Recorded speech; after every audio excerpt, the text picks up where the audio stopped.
Salam dan salam bagi sama-sama kita sampaikan kepada junjungan kita yang mulia Nabi Muhammad Sallallahu Alaihi Wasallam. Mudah-mudahan kita senantiasa istiqomah melaksanakan ajaran beliau dalam kehidupan kita. Jamaah sekalian, mari sama-sama kita buka kembali pengajian kita di pagi hari ini dengan bersama-sama membaca surat Al-Fatihah. Kita mohon kepada Allah kita dimudahkan dalam belajar di pagi hari ini dan dimudahkan juga dalam mengamalkan apa yang kita pelajari. Ala hadhihi wa qulini atsari wa al-fatihah. Alhamdulillah bismillahirrahmanirrahim. Alhamdulillahirabbil alamin. Iyyaka na'budu wa iyyaka nasta'in. Ihdinas siratal mustaqim. Shiratal ladzina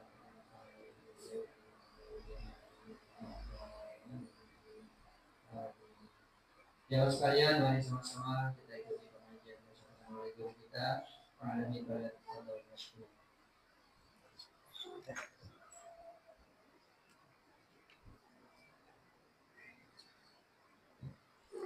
Bismillahirrahmanirrahim. Assalamualaikum warahmatullahi wabarakatuh. Alhamdulillah wassalatu wassalamu ala Rasulillah. Allahumma anfa'na bima 'allamtana wa 'allimna ma yanfa'una warzuqna 'uluman tanfa'una wa zidna 'ilma.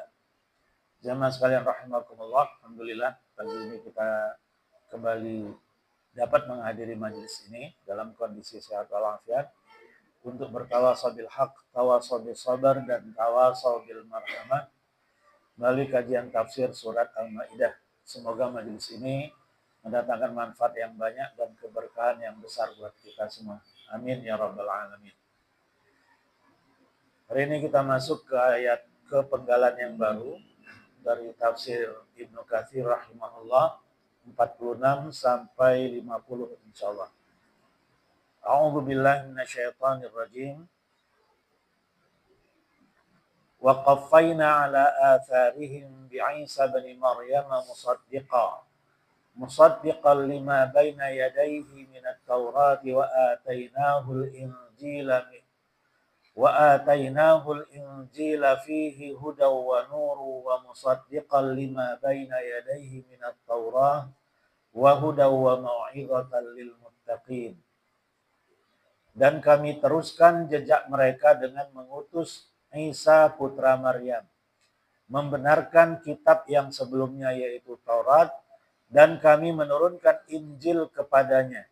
Di dalamnya terdapat petunjuk dan cahaya, dan membenarkan kitab yang sebelumnya yaitu Taurat, dan sebagai petunjuk serta pengajaran untuk orang-orang yang bertakwa.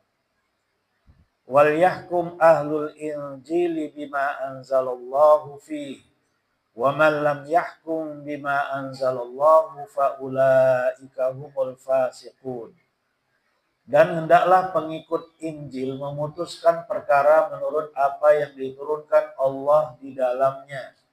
Barang siapa tidak memutuskan perkara menurut apa yang diturunkan Allah, maka mereka itulah orang yang fasik. Wa anzalna ilaikal kitaba bil haqqi musaddiqan lima baina yadayhi minal kitabi wa muhaiminan alaihi. Fahkum bainahum bima anzalallahu wa la tattabi' ahwa'ahum amma ja'aka minal haqq. Likullin ja'alna minkum syir'atan wa minhaja. Walau sya'allahu laja'alakum ummatan wahidah. Walakin liyabluwakum fima atakum fastabiqul khairat. Ilallahi marji'ukum jami'an fayunabbi'ukum bima kuntum fihi takhtalifun.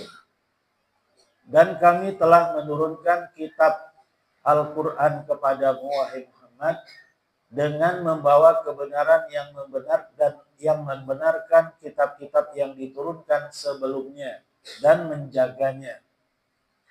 Maka putuskanlah perkara mereka menurut apa yang diturunkan Allah, dan janganlah engkau mengikuti keinginan mereka dengan meninggalkan kebenaran yang telah datang kepadamu. Untuk setiap umat di antara kamu kami berikan aturan dan jalan yang terang. Kalau Allah mengendaki, niscaya kamu dijadikannya satu umat saja. Tetapi Allah hendak menguji kamu terhadap karunia yang telah diberikannya kepadamu. Maka berlomba-lombalah berbuat kebajikan. Hanya kepada Allah kalian semua kembali, lalu diberitahukannya kepada kalian terhadap apa yang dahulu kalian perselisihkan. Wa anihkum bainahum bima anzalallahu wa la tattabi' ahwa'ahum wahdharhum ay yaftinuka 'an ba'di ma anzalallahu ilaik. Fa in tawallaw fa'lam annama yuridullahu ay yusibahum bi ba'di dhunubihim wa inna katsiran minan nasi lafasiqun. Dan hendaklah engkau memutuskan perkara di antara mereka menurut apa yang diturunkan Allah, dan janganlah kalian mengikuti keinginan, dan janganlah engkau mengikuti keinginan mereka, dan waspadalah terhadap mereka. Jangan sampai mereka memperdayakan engkau terhadap sebagian apa yang telah diturunkan Allah kepadamu. Jika mereka berpaling dari hukum yang telah diturunkan Allah, maka ketahuilah bahwa sesungguhnya Allah berkehendak menimpakan musibah kepada mereka disebabkan sebagian dosa-dosa mereka. Dan sungguh kebanyakan manusia adalah orang-orang fasik. Dan ayat ke-50, afa hukmal jahiliyyati yabghun wa man ahsanu minallahi hukman liqaumi yuqinun.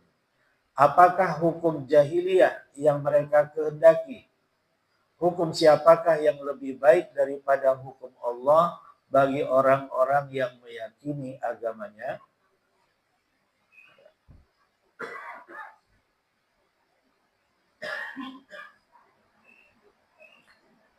Di dalam tafsirnya, Al-Imam Ibnu Katsir rahimahullah mengatakan, yaqulu ta'ala, Allah berfirman, wa qaffayna ay atba'na, dan kami ikuti, kami jadikan setelahnya, ala atharihim, yakni ala atharihim secara harfiah artinya setelah mereka, ya, setelah kebinasan mereka atau setelah mereka meninggal, ya. Wa ala atharihim, maksudnya di sini yakni anbiya Bani Israil. Kami ikuti, kami qaffayna. Qaffayna itu dari kata qafiyah. Qafiyah itu ujung dari syair, ya. Kalau syair itu kalau ujungnya nun semua. Kalau ujungnya ro semua. Ya, jadi qaffayna, dan kami akhiri mereka. Mereka di sini maksudnya Bani Israil, ya, ala atharihim, ya. Setelah mereka di sini maksudnya para nabi Bani Israil. Ya, Bani Israil biasa dipimpin oleh para nabi.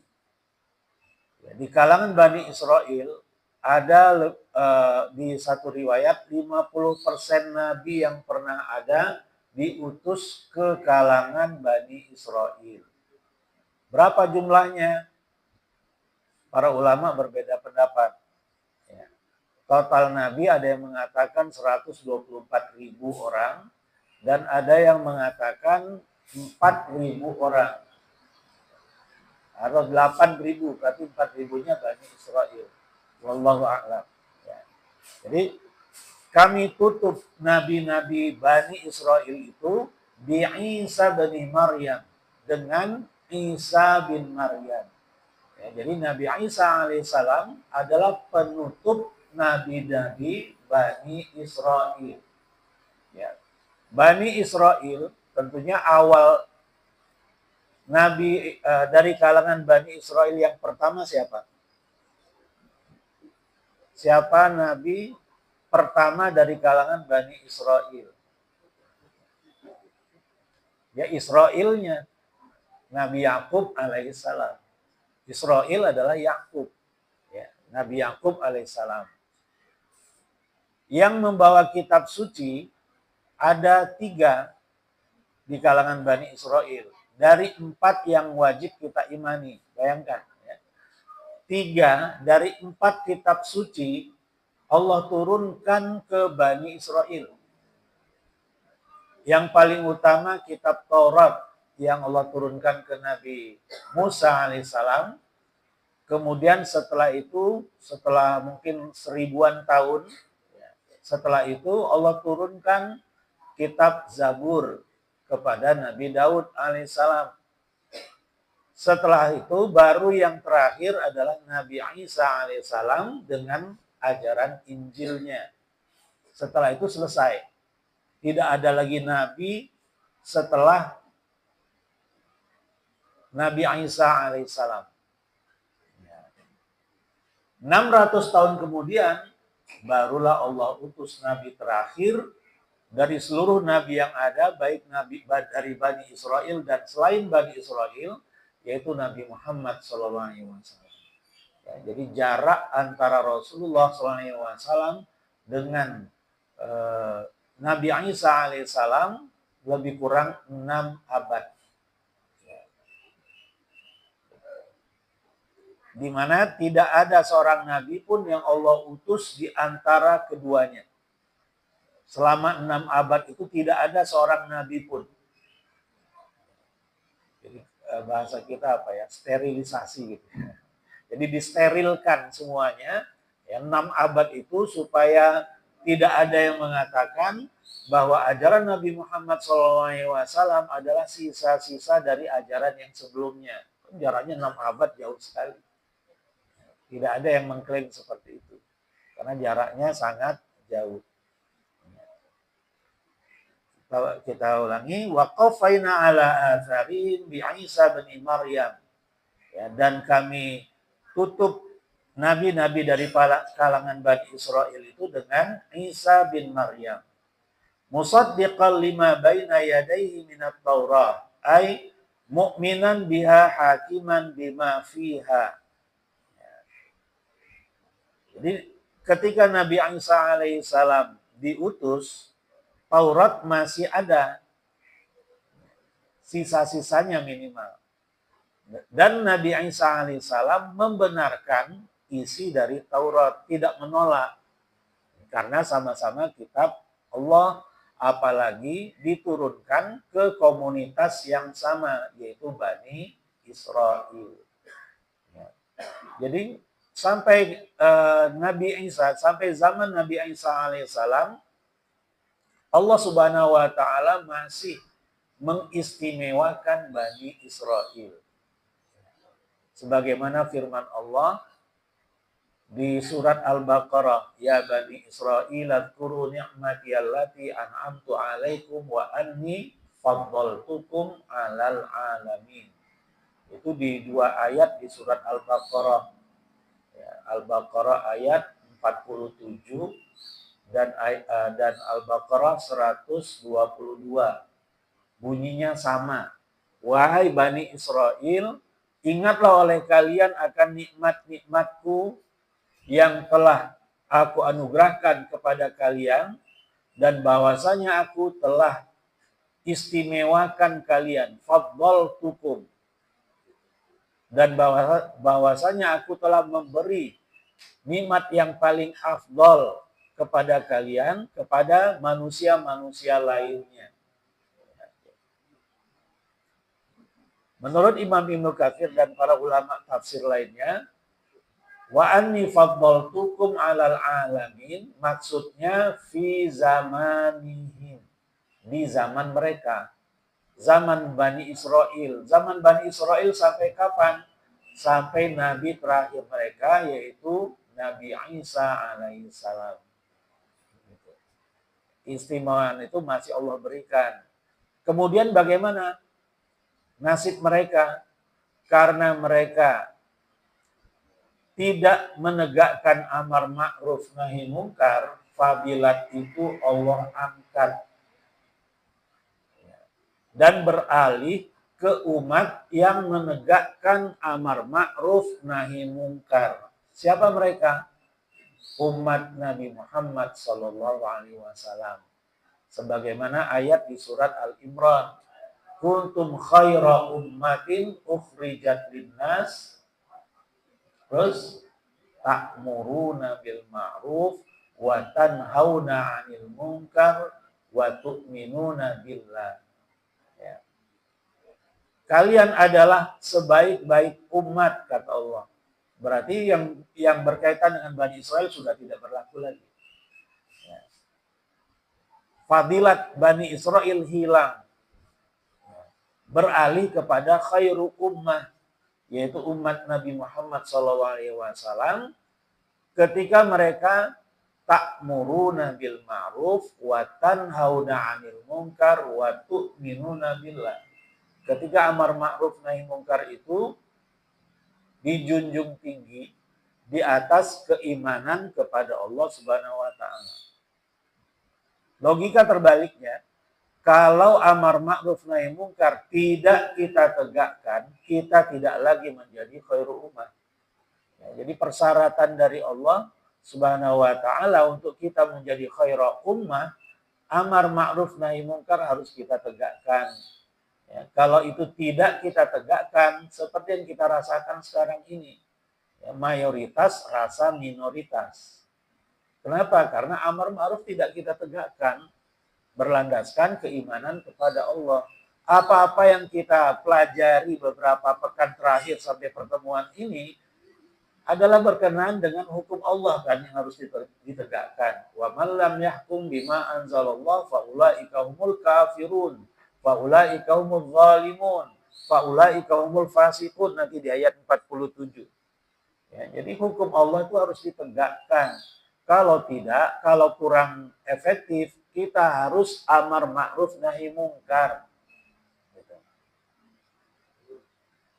Selama ini umat Islam khususnya di Indonesia lebih getol amar ma'rufnya.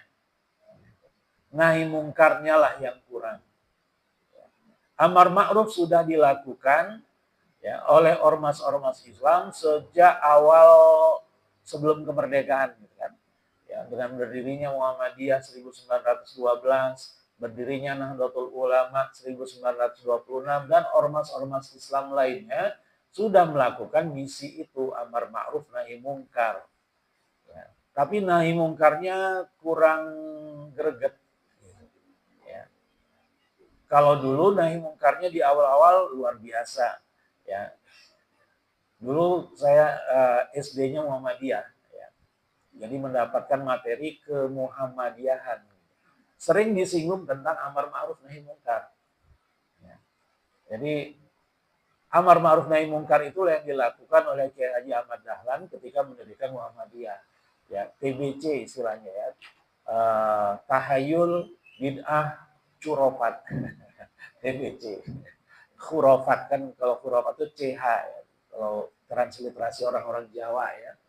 Jadi tahayul, bid'ah dan khurafat itu menjadi musuh utama ya, gerakan yang dipimpin oleh Kiai Haji Ahmad Dahlan ketika mendirikan Muhammadiyah. Jadi nahi mungkarnya luar biasa. Ya, sampai kemudian Muhammadiyah menjadi ormas besar setelah, kalau sekarang ini setelah Nahdlatul Ulama. Ya. Tapi sekarang ini kelihatannya lebih fokus kepada urusan-urusan sosial. Urusan-urusan yang tidak ingin langsung frontal berhadapan dengan kemaksiatan. Sehingga itulah yang mendorong sebagian umat Islam lainnya mendirikan ormas baru. Apa namanya? Front Pembela Islam, FPI. Ya, FPI itu nahi mungkarnya lebih dominan. Ya, minimal seimbang dengan amar ma'rufnya. Ya. Dan sepanjang sejarah, sejak zaman Rasulullah SAW, yang berani nahi mungkar akan menghadapi tantangan yang luar biasa. Tapi kalau berhasil, tegaklah amar ma'ruf nahi mungkar, Dan ayat 44, 45, 47 surat Al-Maidah itu benar-benar bisa terrealisir. Hukum Allah bisa tegak kalau berhasil menegakkan nahi munkar. Tapi yang terjadi adalah ya, dengan gampangnya ya FPI itu dibubarkan. Sementara ormas-ormas lainnya walaupun meresahkan masyarakat masih bisa berkiprah, ya kan? Ya, ormas-ormas yang katanya ormas preman ya, itu masih berdiri dengan tenang gitu. Ya, tidak ada isu untuk membubarkannya dari kalangan pemimpin kita. Ya, tidak segetol ketika mereka akan membubarkan FPI. Ya, padahal apa kesalahan FPI? Ya, kesalahannya adalah ya, karena mereka nahi mungkar. Sebagian kemungkaran yang mereka cegah atau yang mereka perangi adalah judi. Di belakang judi itu ada siapa? Ada Sambo, gitu. Ya kan? Begitulah sejarahnya. Jadi kalau ingin nahi mungkar, tantangannya itu berat.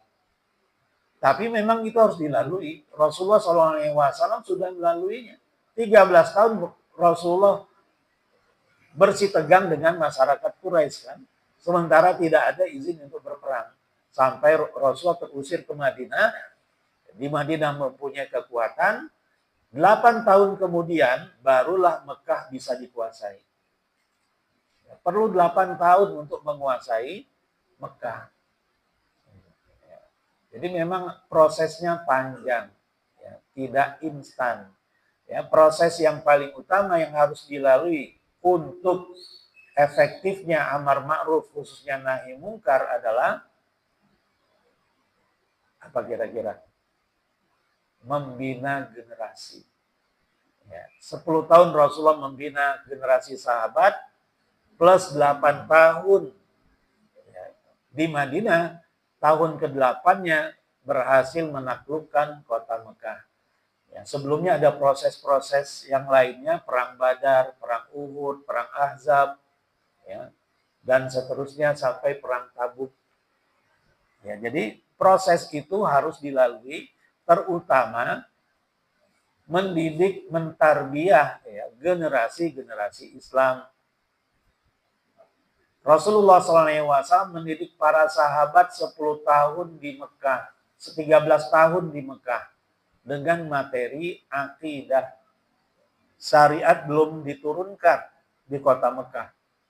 Ya, kewajiban sholat baru diwajibkan 1,5 tahun sebelum hijrah. Ya. Kemudian zakat, puasa baru disyariatkan di tahun kedua hijrah. Ya, di bulan Ramadan. Ya. Jadi pentahapan itu terus berlangsung selama dakwah Rasulullah SAW mendidik para sahabatnya agar memiliki akidah yang matang. Ya, ketika para sahabat mempunyai akidah yang matang, apapun yang diarahkan oleh Rasulullah SAW, jawaban mereka, respon mereka, sami'na wa ata'na. Jadi itu perlu penggemblengan, ya, nggak bisa instan. Jadi harus benar-benar memiliki fikrah yang benar tentang Islam. Islam itu apa? Ya. Visi misi kita sebagai Muslim itu apa?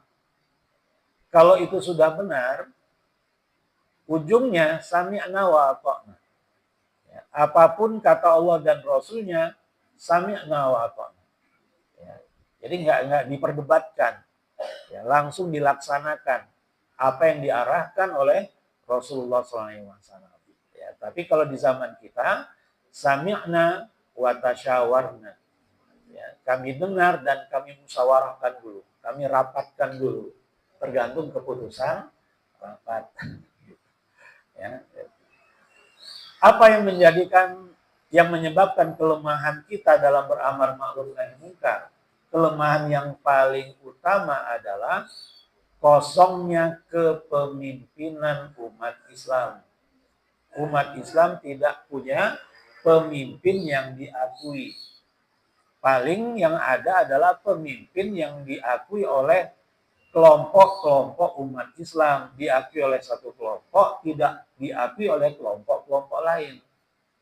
Gitu. Perjuangan umat Islam yang menjadi terbagi-bagi, terkotak-kotak.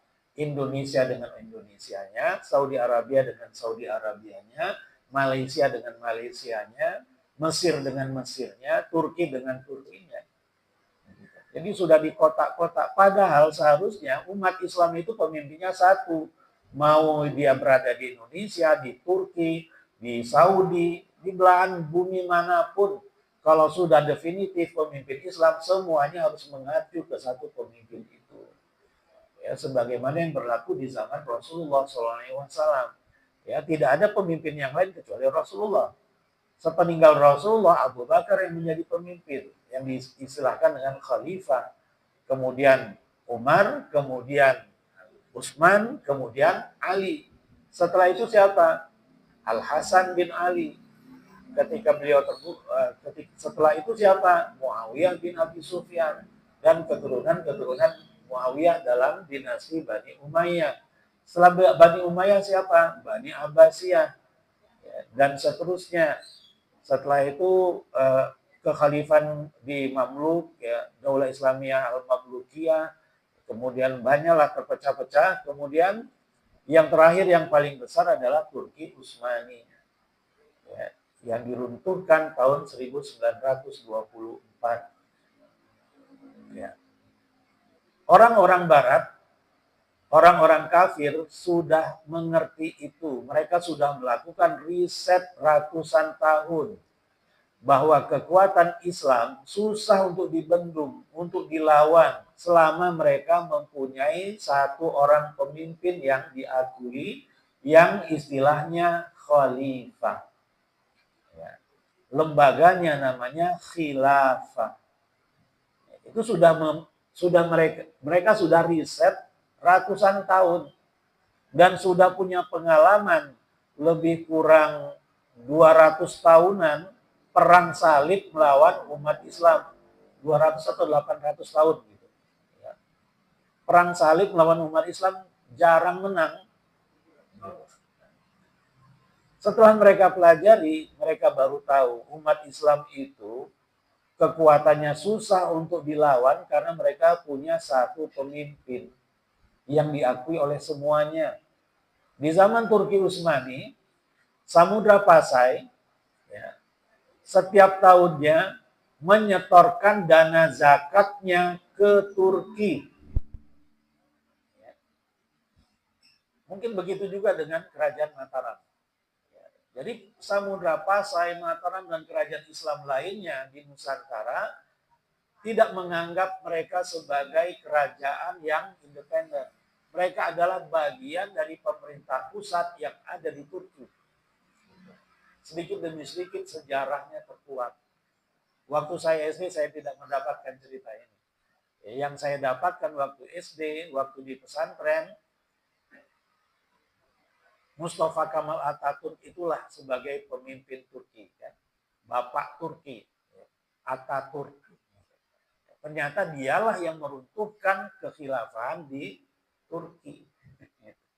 Ya, jadi sejarah itu diputar balik. Sehingga kita sebagai umat Islam tidak paham akan sejarah kita sendiri. Dan konon pemerintah pun akan menulis ulang sejarahnya sekarang. Ya, melalui Kementerian Kebudayaan, ya, bahwa sejarah Indonesia akan dirubah lagi. Ya, nanti konon katanya istilah Orde Lama itu dihilangkan. Ya. Allah musta'an. Ya, jadi beginilah kita. Itulah sejarah kita. Jadi kita jangan memisah-misahkan antara hari ini yang kita jalani dengan sejarah kita ribuan tahun yang lalu. Jangan dipisahkan.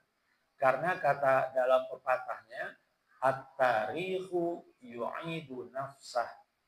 Sejarah itu mengulang dirinya sendiri. Itu pepatah. Ya. Kalau dalam bahasa syariatnya sunnatullah. Ya. Sunnatullah itu harus berulang dia. Cerita-ceritanya sudah selesai di dalam Al-Quran. Modus-modusnya sudah diceritakan di dalam Al-Quran. Modus itulah yang terus berulang sepanjang zaman sampai hari kiamat. Sekarang tidak ada lagi Fir'aun. Yang ada adalah sosok-sosok yang tabiatnya mirip Fir'aun. Ya. Bagaimana cara menghadapinya? Cara menghadapinya adalah dengan cara yang pernah dilakukan oleh Nabi Musa. Gitu. Allah sudah ajarkan kepada kita di dalam Al-Quran. Al-Qurannya akan tetap ada sampai hari kiamat. Ya, sehingga cerita Bani Israel pun akan terbaca oleh setiap generasi sampai hari kiamat. Nggak berubah dia. Apa yang kita pelajari hari ini akan terus dipelajari oleh umat Islam sampai hari kiamat. Sampai menjelang hari kiamat. Nggak berubah. Ya, jadi dunia ini ceritanya itu sudah ada modusnya di dalam Al-Quran. Al-Quran adalah sebagai sumber inspirasi kita. Cuma masalahnya ilmunya kita sedang pelajari, dalam penerapannya kita mentok pada hukum, gitu. Bahwa hukum yang berlaku tidak matching dengan isi Al-Quran. Al-Quran di satu sisi, hukum yang diberlakukan di sisi lain. Nahnu fi wadin wa hum fi wadin akhar. Kita berada di satu lembah, mereka pun berada di lembah yang lain. Jadi nggak nyambung dia. Tapi ya apa boleh buat, ya. Thalabul ilmi tetap kita laksanakan. Ya. Yang bisa kita amalkan, kita amalkan. Yang belum bisa kita amalkan, misalnya menegakkan hukum Allah dalam kehidupan sehari-hari, minimal kita punya niat itikat baik. Ya, yang Allah tuntut kepada kita nanti di akhirat adalah itikat baik kita. Kenapa kita tidak punya itikat baik, tidak punya niat, tidak punya keinginan agar hukum Allah itu tegak? Itu yang akan Allah tanyakan kepada kita. Bukan kenapa tidak terlaksana, bukan. Ya, Allah Maha tahu dan cerita tentang dunia ini sudah selesai kan? Ya. Jadi yang Allah tuntut adalah kenapa kita tidak punya niat, tidak punya keinginan. Itu yang menjadi pertanggungjawaban kita. Mengenai berhasilnya hukum Allah ditegakkan, sudah ada dalam catatan Allah. Jadi sekali lagi yang Allah tanyakan kepada kita adalah apakah kita melewati proses atau tidak.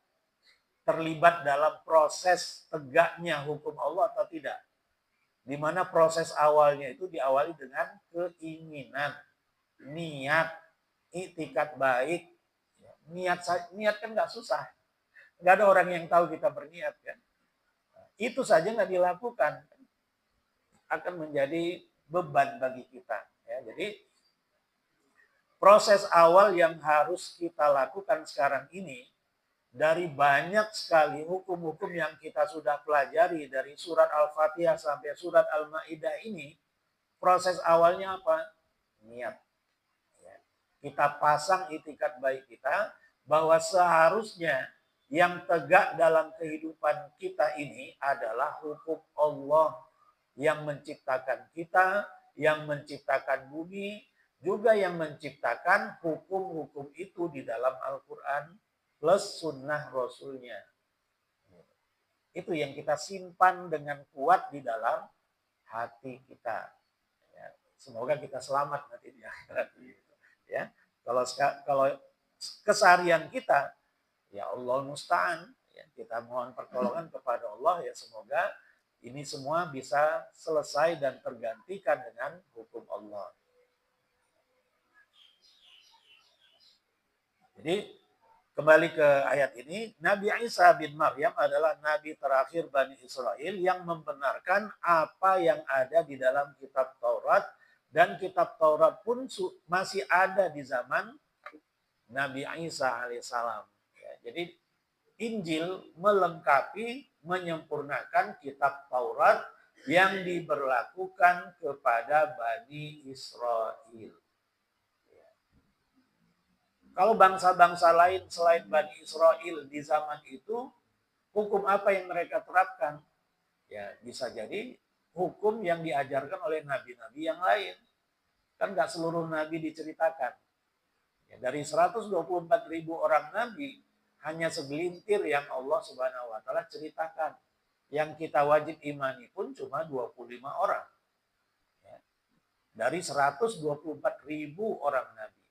Ya, jadi di setiap celah dari muka bumi ini kelihatannya ada nabi, pernah ada nabi. Ya, sampai ada yang mengatakan Buddha itu adalah Nabi Zulkifli, gitu kan?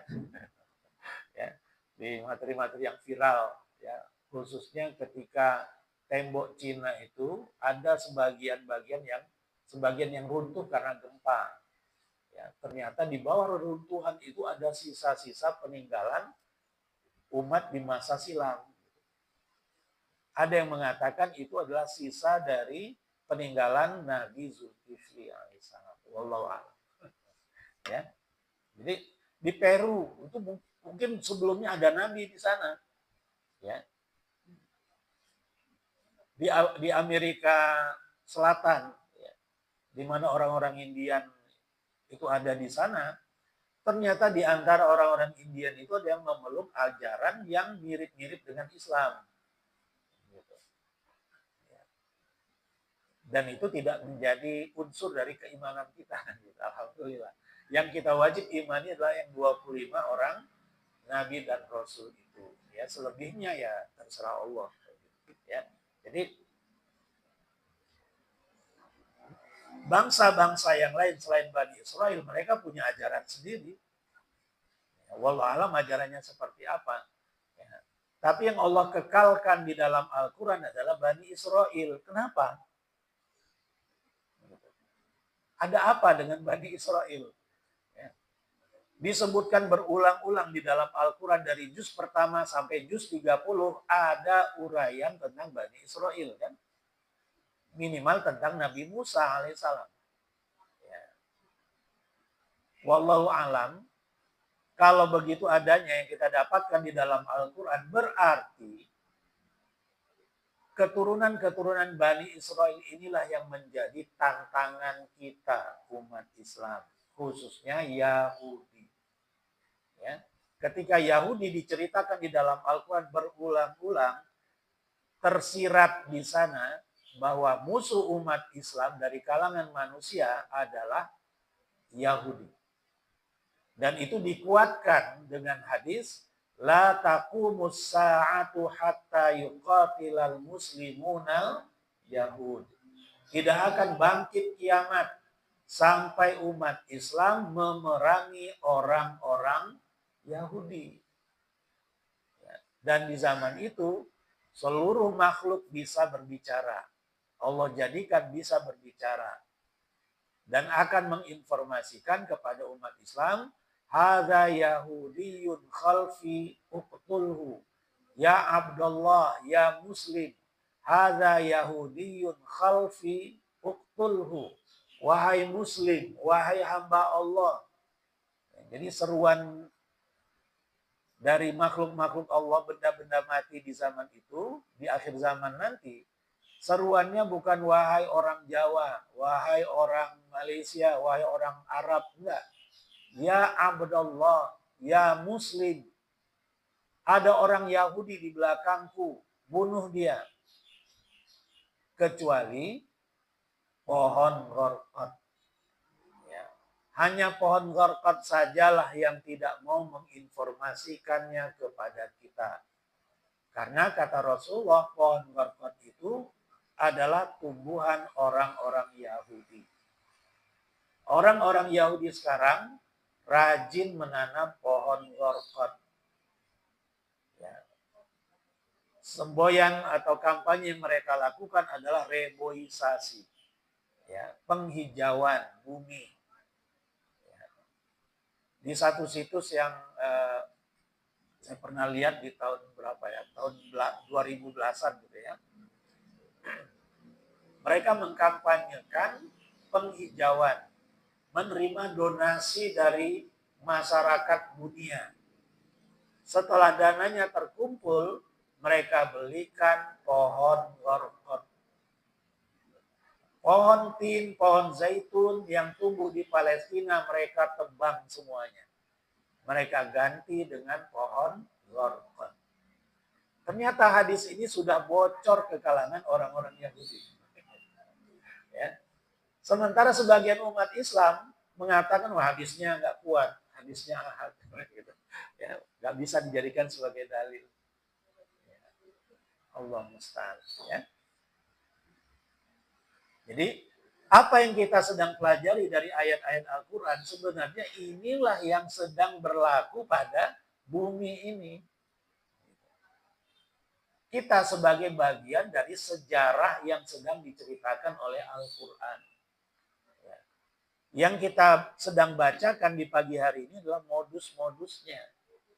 Bagaimana Nabi Isa menghadapi Bani Israel umatnya, bagaimana apa panduannya. Panduannya adalah kitab suci.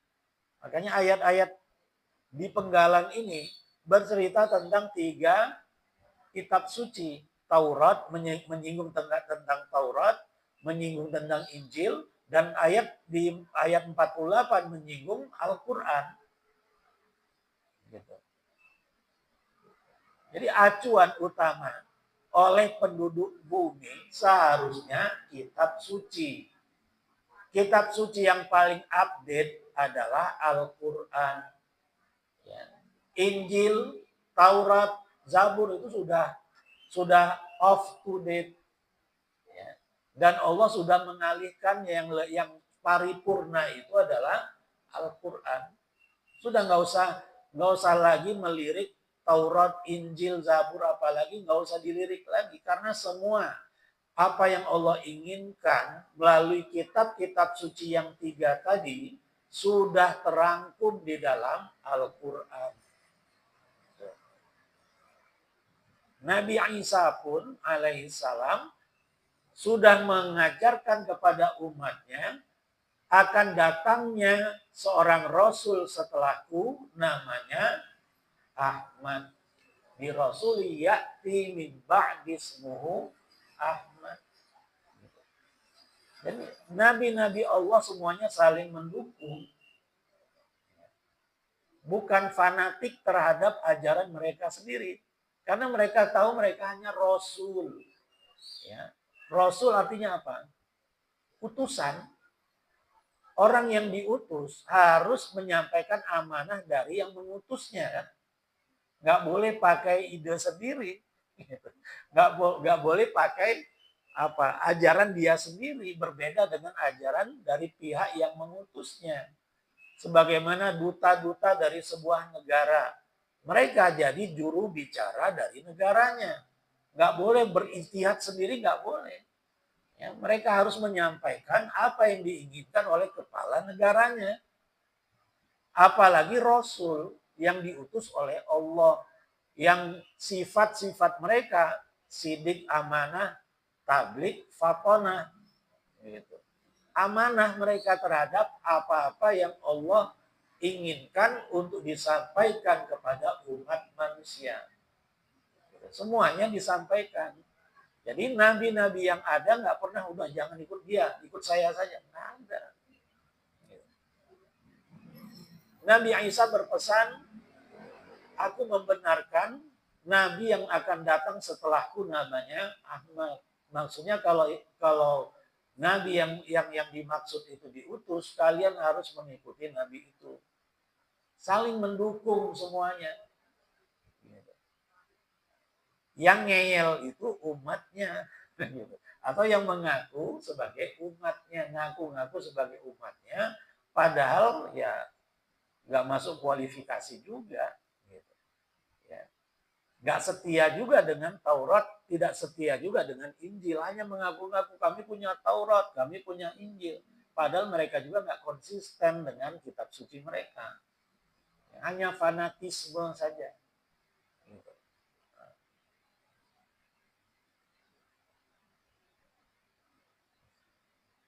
Wa atainahul injila fihi hudaw wa nur. Dan kami berikan Nabi Isa itu kitab Injil. Di dalamnya ada petunjuk dan cahaya. Jadi seluruh kitab suci mengandung petunjuk dan cahaya. Taurat, Zabur, Injil mengandung cahaya, dan cahaya yang paling sempurna ada di dalam Al-Quran. Zalikal kitabul la raiba fihi hudal lil muttaqin. Ya. Dan ayat-ayat lainnya sangat banyak lah ya. Syahrul Ramadan alladzi unzila fihil Qur'an hudal linnas, sebagai petunjuk bagi manusia. Ya, apapun agama mereka sebelumnya, Allah Subhanahu wa taala sudah menegaskan Al-Qur'an itu sebagai petunjuk. Yang lainnya bukan petunjuk. Ya. Kalau mereka mengaku bahwa mereka berpegang kepada Taurat dan Injil, tidak ada lagi Taurat dan Injil itu. Yang ada adalah perjanjian lama, perjanjian baru yang direka-reka sama mereka. Ya. Yang diingat-ingat kembali oleh murid-murid turunan dari Nabi Isa alaihissalam. Diingat-ingat lagi, kayaknya dulu aja ada ajaran yang mereka tulis. Makanya versinya beda-beda jadinya. Ya. Ada versi Lukas, ada versi Matius, ada versi Injil Lukas, Injil Matius, Injil Yohanes, dan Injil satu lagi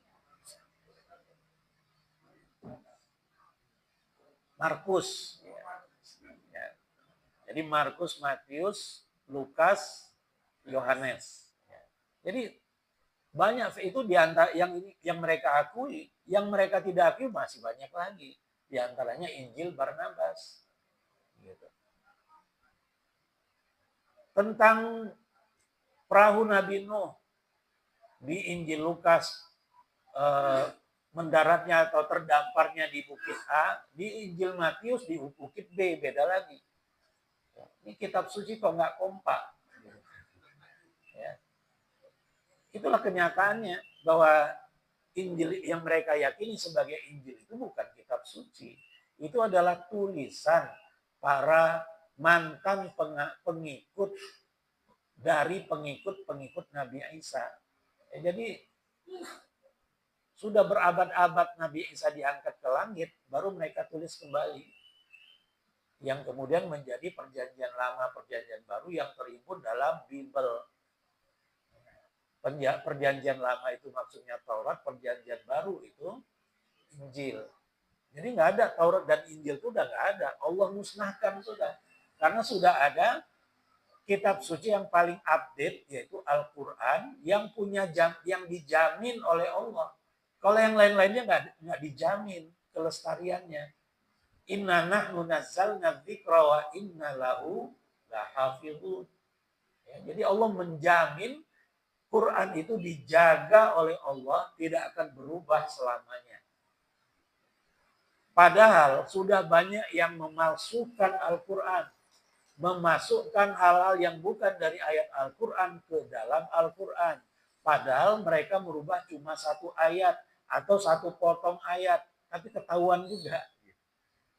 Mereka lupa atau ini sengaja atau tidak sengaja di sebagian mushaf ada yang salah tulis, salah copy, ketahuan. Padahal cuma satu huruf, ketahuan. Saya pernah ketemu barisnya, ya tidak dibubuhkan baris di surat Al-Mu'minun. Nusari'u lahum fil khairati bal la yash'urun. Atau ayat sebelumnya atau ayat setelahnya, nunnya tidak ada barisnya. Seharusnya kan yash'uru, kan? Nah, baris fathahnya itu nggak ada. Ketahuan. Gitu. Saya langsung beritahu kepada itunya, aplikasinya. Ya, tapi ya belum dirubah juga. Ya. Jadi satu padahal harokat itu bukan hal yang harus diterakan. Ya, mushaf asli jangankan berharokat, titik pun tidak ada. Ya. Bagaimana kita bisa membedakan nun, ta, ba, itu nggak ada titik, nggak, ya itu nggak sama. bentuknya. Ya. Jadi Allah sudah jaga Al-Quran ini dari perubahan sekecil apapun perubahan itu. Ya. Jadi kita nggak perlu khawatir kalau ada yang ingin memalsukan Al-Quran, Allah yang akan menjaganya, Allah yang akan menanganinya. Dulu di tahun 80-an ada cerita bahwa berkontainer-kontainer ya, tenggelam di Samudra Pasifik. Isinya apa? Al-Quran palsu yang akan disebarkan ke Eropa, ke Asia. Tenggelam di Samudra Pasifik. Jadi Allah punya cara untuk memusnahkannya. Cukup bagi kita concern mempelajari Al-Quran dan berupaya untuk menerapkannya. Tentang mushaf Al-Qurannya Allah yang jaga. Ya, gak akan musnah Al-Quran itu. Kalaupun naskah-naskah Al-Quran, mushaf Al-Quran itu bisa dimusnahkan, hafalan para hufat bagaimana memusnahkannya? Sekarang ini, setiap tahunnya bisa puluhan ribu, bisa ratusan ribu muncul penghafal-penghafal Al-Quran baru di muka bumi ini. Ya. Mungkin yang paling banyak dari Palestina justru. Ya, setiap tahunnya mereka mewisuda 10 ribuan para penghafal Al-Quran 30 juz. Ya. Tentara Hamas, prajurit-prajurit Hamas itu untuk bisa direkrut menjadi prajurit minimal punya sekian juz. Kalau dulu 30 juz. Sekarang diturunkan minimal 5 juz atau berapa juz. Ya. Dan hafal arba'in nawawiyah. Gitu. Sholat berjamaahnya selalu di masjid. Ini sebelumnya ya, kalau sekarang udah hancur semua. Ya, sebelumnya rekrutmennya harus ada surat pengantar, surat rekomendasi dari DKM setempat. Ya, yang menjelaskan bahwa dia di 3 bulan terakhir rajin sholat berjamaah di masjid itu. Itulah kualifikasi tentara Hamas. Tentara Al-Qassam gitu. Ya. Baik. Aihudan ilal haqqi wa nurun yusqada'u bihi fi izalati syubhat wa halil mushkilat. Petunjuk kepada kebenaran dan cahaya yang menerangi untuk menghilangkan keraguan-keraguan dan menyelesaikan segala permasalahan. Ya. Jadi kitab suci itu adalah petunjuk bagi kita untuk menyelesaikan masalah yang kita alami. Ya, kalau kita punya masalah, kembali ke Al-Quran. Khususnya permasalahan-permasalahan besar yang berkaitan dengan rakyat banyak. Penyelesaiannya ada di dalam Al-Quran. Ya, bukan dengan hukum-hukum yang kita buat-buat sendiri, yang kita yakini bisa menyelesaikan masalah. Ya. Kalau yang dibuat-buat sendiri, ya nanti akan dibuat-buat lagi di periode yang akan datang. Gitu. Diamandemen lagi, dirubah lagi. Karena nggak sesuai menurut hawa nafsu mereka. Allah musta'an. Ya. Jadi sepanjang zaman itulah fungsi dari kitab suci. Hudan ilal haq, ya, petunjuk kepada kebenaran, wa nurun yustaba'u bihi, ya, hudan ilal haq wa nurun yustaba'u bihi fi izalati syubhat, untuk menghilangkan segala keraguan, pemikiran-pemikiran aneh bisa diberantas dengan kitab suci Al-Quran, juga untuk menyelesaikan segala permasalahan yang kita alami. Wallahu a'lam bishawab. Kita lanjutkan di pertemuan yang akan datang insyaallah.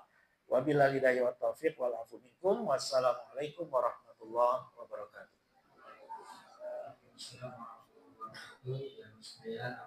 Pagi hari ini sudah kita bersama-sama mempelajari surah Al-Maidah ayat 46 ya.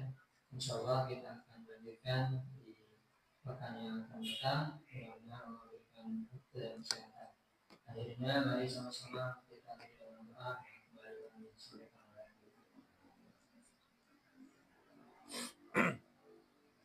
Astagfirullahaladzim. Astagfirullahaladzim, astagfirullahaladzim, astagfirullahaladzim. A'udzubillahi minasyaitonir rajim. Bismillahirrahmanirrahim. Alhamdulillahirabbil alamin. Hamdan yuwafi ni'amahu wa yukafi mazidah. Ya Rabbana lakal hamdu kama yanbaghi li jalali wajhika wa 'azimi sultanik. Wa sallallahu ala nabiyyika Muhammadin wa ala alihi wa sahbihi wa sallim tasliman katsiran. Rabbighfir lana wa liwalidina warhamhum kama rabbawna shighara. Waghfir lil mu'minina wal mu'minat wal muslimina wal muslimat al ahya'i minhum wal amwat innaka sami'un mujibud da'wati ya qadhil hajat. Rabbana hab lana min azwajina wa dhurriyyatina qurrata a'yun waj'alna lil muttaqina imama. Allahumma arinal haqqa haqqan warzuqna ittiba'ah wa arinal batila batila warzuqna ijtinabah. Allahumma farrij hammal mahmumin wa karbal makrubin waqdid dayna 'anil madinin washfi mardal muslimin waghfir mautahum ya rabbal alamin. Rabbana atina fid dunya hasanah wa fil akhirati hasanah wa qina adzaban nar. Subhana rabbina rabbil izzati amma yasifun wa salamun alal mursalin walhamdulillahi rabbil alamin. Jemaah sekalian, mari sama-sama kita membaca alhamdulillahirabbil alamin. Subhanallahumma wa bihamdika asyhadu an la ilaha illa anta astaghfiruka wa atubu ilaik. Wa assalamualaikum warahmatullahi wabarakatuh.